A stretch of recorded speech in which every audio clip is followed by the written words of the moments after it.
Hey guys, the Dude of 2 here, and I'm going to do a number 2 video for the fuseki, the Let's Learn fuseki that I started. I went from memorizing joseki to memorizing fuseki. This fuseki, like the last one I did, I got from the book review I just did, 3-3-point Modern Opening by Cho Chikun.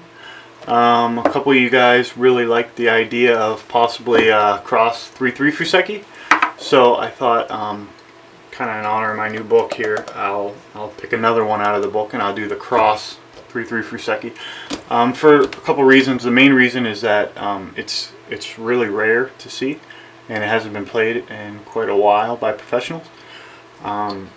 So a lot of you guys probably never saw anything like that. So what I did was I memorized this fuseki.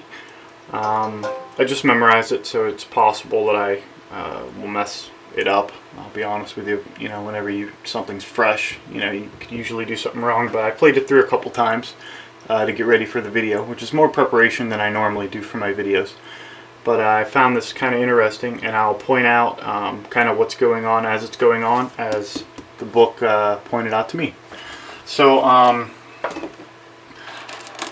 for the basics, you want to start on your 3-3, your san-san.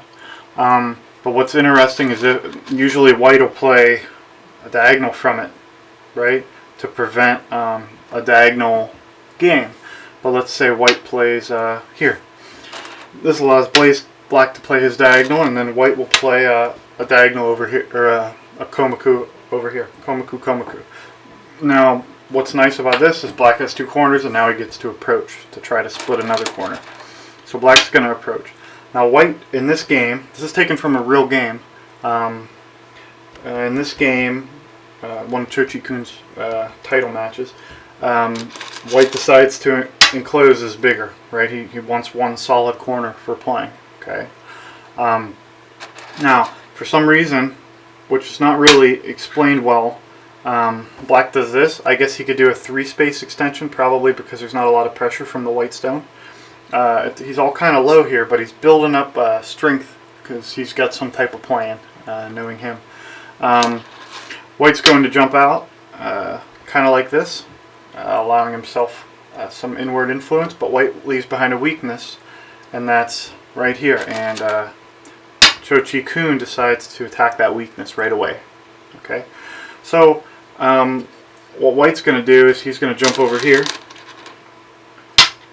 and he's going to, this is kind of split in these two areas, right? He doesn't want black to play here now. So black says easy money, I'm going to take the points. Okay, well white says fine, then I'm going to put pressure on your group right here. Black says no way. Okay, so now black kind of jumped out, but now this white group is in trouble of being sealed in, and so white's going to jump out. Now we see that this white group's gaining strength, right? And this black group wants to build up strength so it could attack this group, right? And it's almost ready. So this black group's going to jump out to keep ahead of white, and now these stones are in trouble through some of the different invasions or reductions down here. So this white group jumps out. Okay, now black decides he don't want this white group to just keep jumping out without some type of backup. He needs some strength here, right? If white jumps out a couple more times, then it could jump in and just tear this up. So white's going to go through and do an attachment here. This is a fairly common pattern. This is similar to the pattern I did on my Learn an Easy Pincer Joseki. And black's going to play here. And now white's going to jump out. White has a bit of a base. Black is now pretty secure. Now that white jumped out, black's going to jump out again, and now it's white's turn. Now black has a weakness here, so white's going to, it's kind of like a free point, right? White plays here. Now black can't make his eye this way, so black has to make his eye this way. And now that happens, white's going to jump out again, and what he's doing is this stone's now in a bit of a pickle.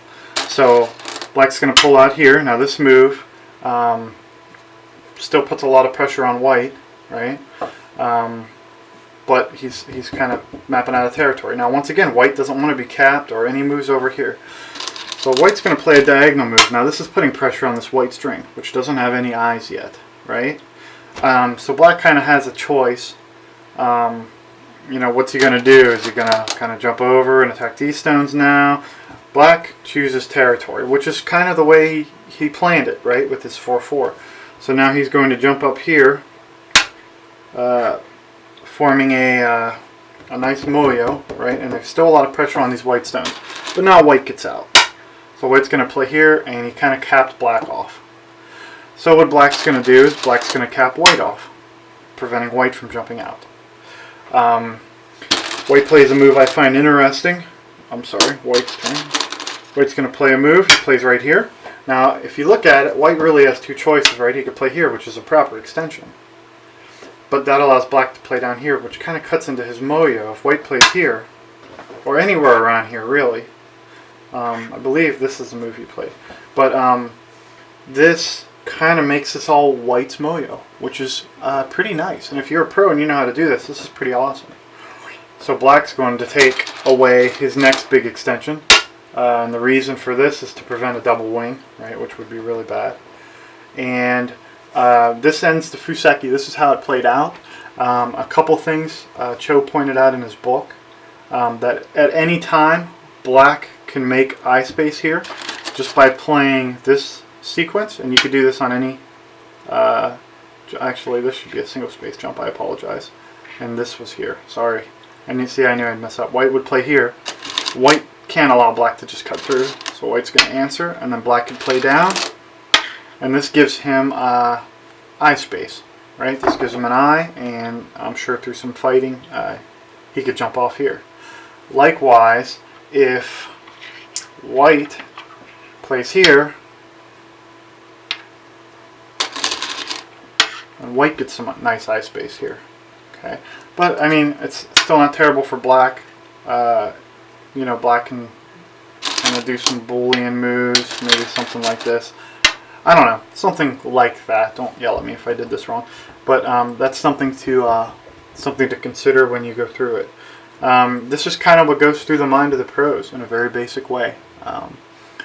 So this is it. This is a cross fuseki from Cho Chikun, the man, the myth, the legend himself. Once again, it's from his book, 3-3 Point Modern Opening. I recommend playing the joseki out with me, and you know, one thing that really complicated things for me while playing is these running battles. I have no clue what's going on, but just going over this a couple times, I start to see things I didn't see before, and I was able to, you know, kind of understand these running battles. Just learning this little probe over here for making eye shape was itself very useful for me. I actually just played it in a game against a real strong player, and I was able to make an eye shape there. So, I mean, just that is pretty darn awesome, right? And if white decides to play down, you know, you have this, and white has to answer, and now you got eye shape and sente. If white's, you know, not smart enough to play this, you know, white run up. Now black has the bend, and he's got, you know, a nice advantage. He's got eyes. He's going to live, and it's all attack this group now. So it's just something to think about.